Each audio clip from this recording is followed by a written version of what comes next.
Hello everyone. Today's our topic is protective equipment. तो protective equipment क्या होता है जिन्हें हम साइट पे यूज़ लेते हैं। तो प्रोटेक्टिव इक्विपमेंट हम वर्कर को प्रोवाइड कराते हैं जिससे क्या होता है कि जॉब में जो एक्सीडेंट हजार्ड्स होते हैं उनको कम किया जा सके काफ़ी हद तक।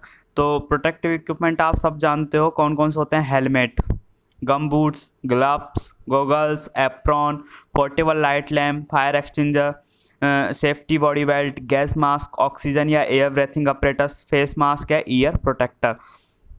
तो ये सब प्रोटेक्टिव इक्विपमेंट होते हैं जिन्हें हम साइट पे यूज़ लाते हैं जिससे क्या होता है कि सेफ्टी का रेशियो बढ़ जाता है और एक्सीडेंट रेट्स को कम किया जा सकता है। नेक्स्ट हम पढ़ते हैं एक्सीडेंट रिपोर्ट। एक्चुअली होता है क्या है, कोई भी अगर साइट पे एक्सीडेंट हुआ है तो हम उसका एक रिपोर्ट बनाते हैं कि ये किस वजह से हुआ है और इसको फ्यूचर में किस तरीके से इसको कम किया जा सकता है। तो इसका एक फॉर्मेट होता है, उसमें क्या क्या होता है तो इसको हम बात करेंगे एक्सीडेंट रिपोर्ट में।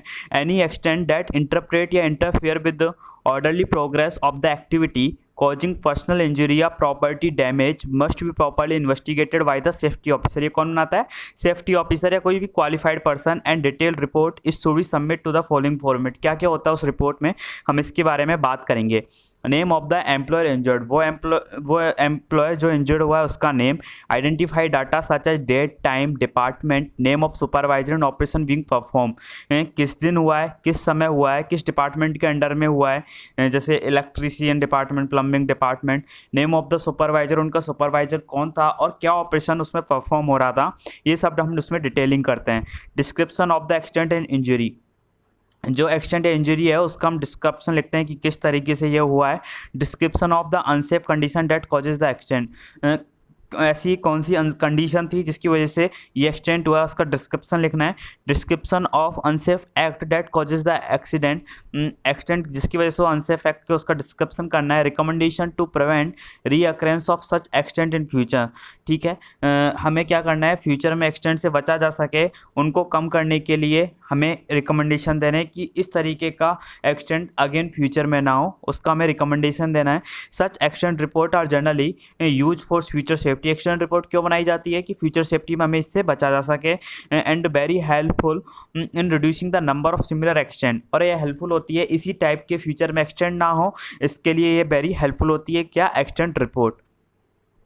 इसके बाद हम बात करते हैं safety major for storage and handling of building material. जो बिल्डिंग मटेरियल होते हैं उनको हम कैसे स्टोर करें अपने स्टोरेज हाउस में, उनको कैसे कौन कौन से सेफ्टी मेजर्स होते हैं इसके बारे में हम बात करेंगे।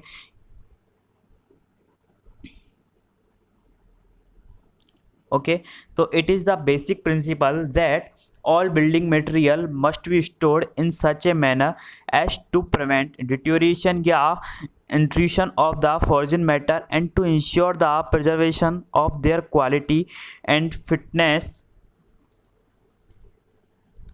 for use।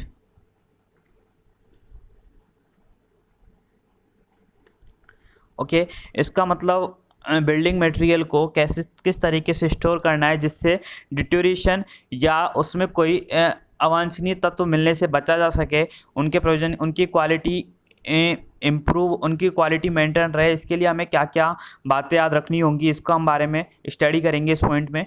Material stored at site depending upon the individual characteristics should be protect from the atmosphere effect due to the, जैसे रेन हुआ, sun wind moisture to avoid deterioration. Sufficient precaution must be accorded against fire and other hazards to the material like timber, coal, paint, petrol, explosive etc। तो उनकी stacking, उनको storage of material कैसे किया जा सके, तो कैसे होता है। नंबर हम बात करते हैं सबसे पहले सीमेंट की। देखो, cement bag should be place in a stack on rise platform dry and impervious to water where bulk handling of cement is undertaken। protective mask should be provided to the workmen। देखो इसका मतलब क्या हुआ, जो cement bags होते हैं उनको हम स्टैक में रखते हैं, आपने भी देखा होगा ये सारी चीज़ें जब हम सीमेंट को स्टोर करते हैं तो उसका कुछ फिक्स क्राइटेरिया होता है कि जो ग्राउंड लेवल है उससे 45 सेंटीमीटर अप रखते हैं सीमेंट बैग को। क्यों रखा जा सकता है, जिससे, क्योंकि ग्राउंड में अगर हम ग्राउंड पे रख देंगे उसे तो इससे क्या होगा, जो उसमें मॉइस्चर होगा ग्राउंड में उसको गेन कर लेगा, उसमें लम्स फॉर्म हो जाएंगे, इसकी स्ट्रेंथ है वो कम हो जाएगी। एंड वॉल से 30 सेंटीमीटर डिस्टेंस पे रखते हैं। और हाइट ऑफ द स्टैक कितनी रखते हैं, 10 बैग को रखते हैं, जिससे मतलब क्या, जिससे नीचे वाला जो बैग होगा, नीचे वाली लेयर होगी, उसमें लम्प्स फॉर्म ना हो। Width of the stack, width कितनी रखते हैं, 4 बैग या 3 मीटर, है ना, उतनी रखते हैं सीमेंट को स्टैकिंग रखने के लिए। और क्या होता है कि जो वहाँ पे वर्कमैन काम करे, जो वहाँ लेबर काम कर रहे हैं, उसको मास्क दिए जाएँ, जिससे मतलब उनको सीमेंट जो पार्टिकल होते हैं उनको इनहेल करने से बचा जा सके। नेक्स्ट हम बात करते हैं लाइम की। देखो लाइम को स्टोर कैसे रखते हैं। Lime should be store in a suitable shed to protect it from dampness. Lime को एक शेडिंग एरिया में स्टोर करते हैं जिससे डैम्पनेस से बचा जा सके।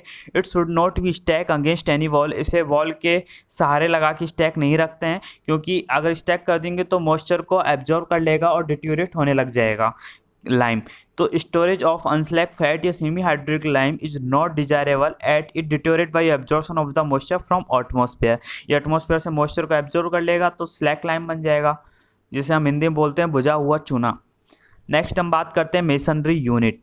देखो मेसनरी यूनिट में आपको पता है क्या क्या होता है। ब्रिक हुआ, ब्रिक स्टोन। तो क्या करते हैं, ब्रिक को हम साइड पे स्टैक करते हैं, आपने भी देखा होगा। तो brick should be stack at site on level ground, it not more than 1.5 metre in height.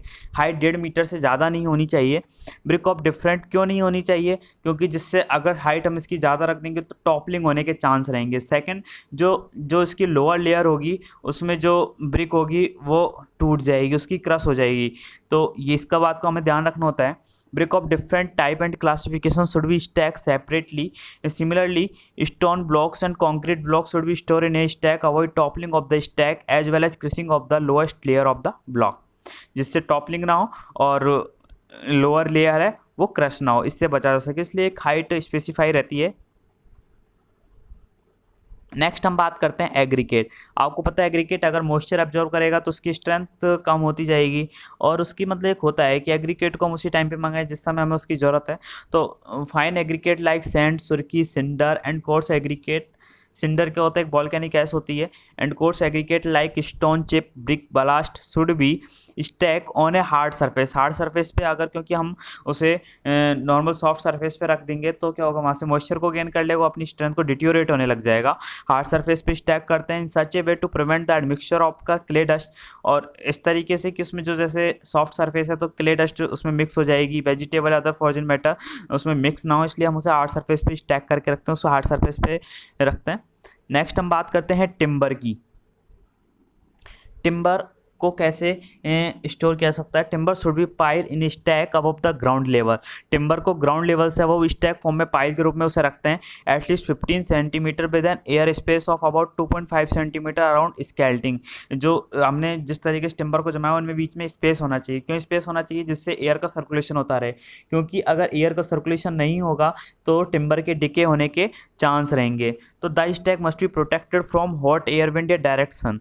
इससे भी बचा होना चाहिए, हॉट ड्राई विंड या डायरेक्ट सन से बचा होना चाहिए। और उनके बीच में गैप इसलिए रखते हैं जिससे एयर का फ्री सर्कुलेशन हो सके, जिससे डिके ना हो, टिम्बर की लाइफ स्पान बढ़ जाए।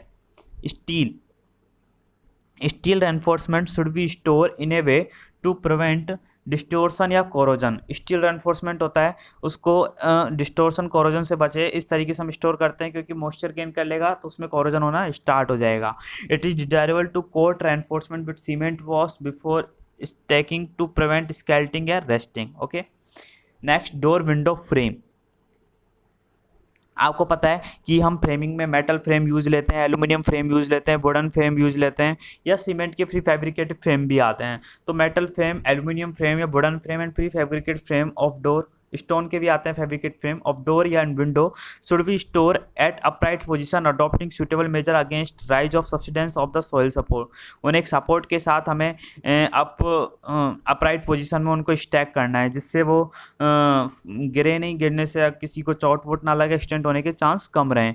Next, other material. Other material में small article like screw, bolt, nut, door window fitting, water supply, sanitary fitting, electric fitting, उनको एक प्रॉपर एक कोई कंटेनर वगैरह में स्टोर रूम में स्टोर कर दें, इनको स्टोर करें। Fire extinguisher and fire bucket must be provided where fire hazard exist. जहाँ पे ऐसे इक्विपमेंट लाइक पाइप वगैरह होते हैं बेसिक, तो वहाँ पे फायर एक्सटिंजर, फायर बकेट रखें, जिससे कभी फायर हजार्डस होने से तो उस टाइम पे उसको कंट्रोल किया जा सके। तो अदर मटेरियल को हम इस टाइप से स्टोर रखते हैं। तो इसके आगे हम नेक्स्ट क्लास में पढ़ेंगे। तो इसमें हमने पढ़ा कि कैसे हम जो मटेरियल होता है उसको कैसे स्टोर करें, उनके स्टोर करने के तरीके।